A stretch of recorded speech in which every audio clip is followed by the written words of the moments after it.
Joining us right now on the World Wakanda Hotline, he is the co-host of Bleav in the ACC podcast, Heisman Trophy winner, Florida State quarterback, the one and only Charlie Ward joins us now on 97.3 ESPN.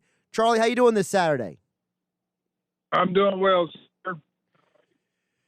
Charlie, I got to ask you because, the college football season has just been absolutely wild, and the ACC is no exception. And, you look around the ACC, I mean, we all know about Clemson, but there's some legit contenders and some really good teams in the ACC this year from Miami.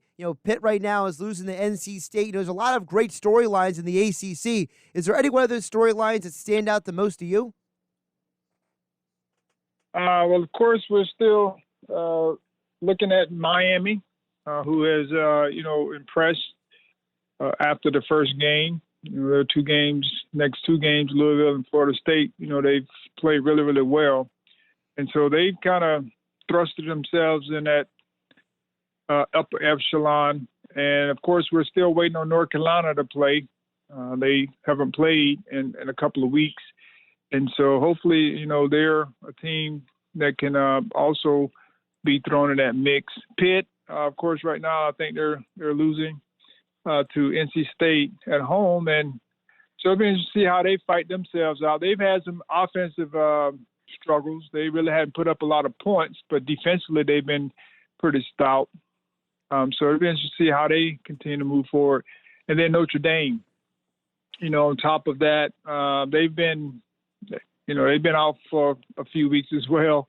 And I think their next game is Florida State at home. So it'll be interesting to see how all these teams be able to navigate through this season, with them not really having a set schedule. Because, in the past, you knew you were going to play each and every week. But now you don't know if you're going to play, from week to week.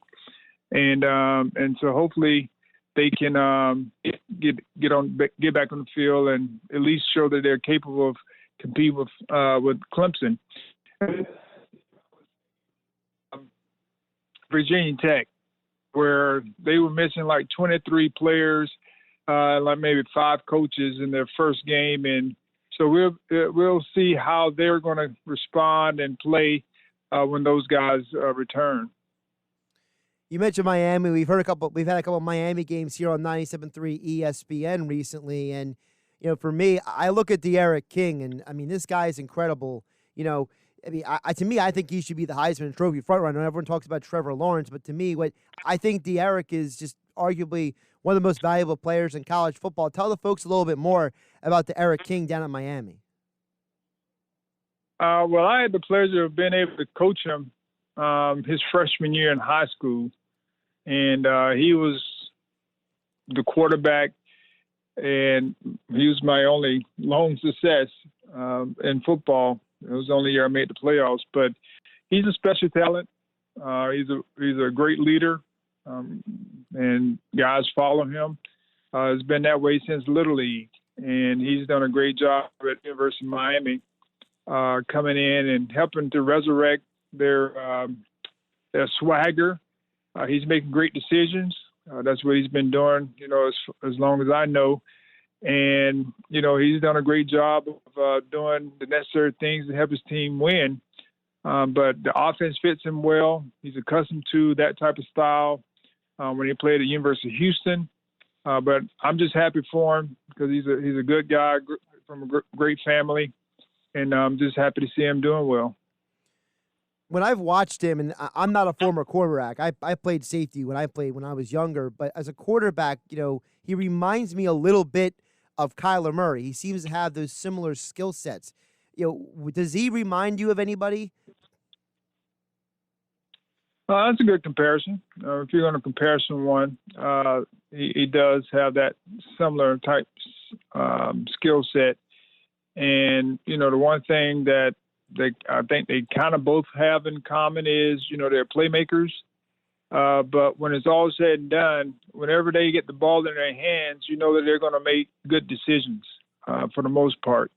That's kind of what you want as a when you have a quarterback you want someone that you feel confident that they're going to make decisions, good decisions, 95% of the time, and you just trust that they're going to do it. And that's where I beat quarterbacks. You think about the Tom Brady's, the Russell Wilsons, those guys who you know and you trust, and it's like, man, every time they get it, something good happens.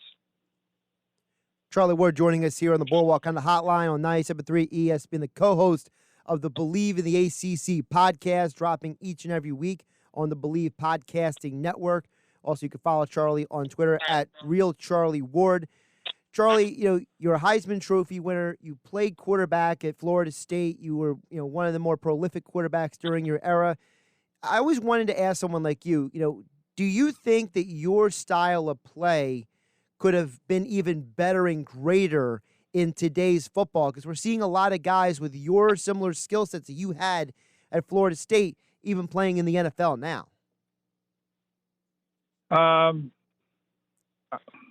I guess you could say that the skill set of the players are being recognized. I think the NFL has kind of changed their thought process on, the style of offense and the type of player that can play that position. And so that's just a trend, of our times.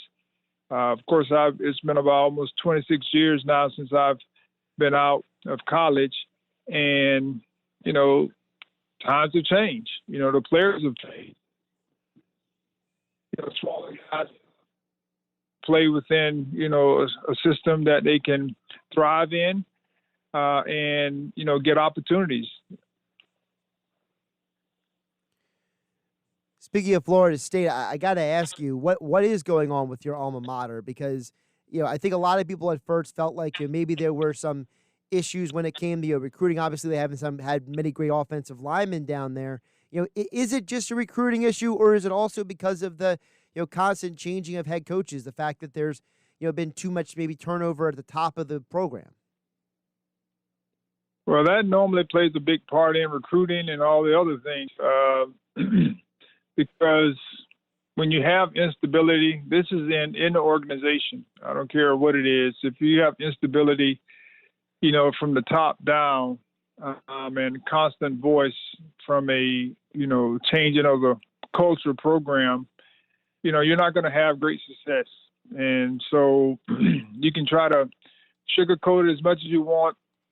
It definitely starts with just having some great stability and leadership. Guys that can, coaches that, or a head coach that people want to follow. And, I think, we've had to go through, normally when you have a legendary coach who's been around for some time, you struggle to find consistency after that coach. And ours was, Coach Jimbo was in-house when he took the job. And so that kind of helped with the transition. And then when he started making the decision to, probably leave, then, that's what started the carousel. And we just, now I think now we have a coach that everyone is willing to support. And he's, I think he will be the guy to be able to help us get back to playing solid football and being the type of, school and team that we've been accustomed to in the past. I think we've recruited well. Of course, sometimes guys through the mix get, outcast because of new coaches and all those different things. And so I think that's where we are. We're just kind of in a rebuilding, starting over type mode. And I think we have some young players that can help us with some veterans as well that's still here to just, help through this transition. He's Charlie Ward. Make sure you check out the Bleav in the ACC podcast. I've been listening, Charlie. It's a lot of fun to listen to you and your co-host, Lloyd Spence. Check it out every week on the Bleav Podcasting Network. Charlie Ward, you can follow on Twitter at @RealCharlieWard. Heisman Trophy winner, Florida State quarterback, and as all guests, he appeared here on the Boardwalk on the Heartline. Charlie, really appreciate the time, and hope you get to have a great weekend, and hopefully Florida State turns it around sooner than later. I hope so as well. I hope it starts today. Thanks again, Charlie. Appreciate the time. All right, y'all have a good one.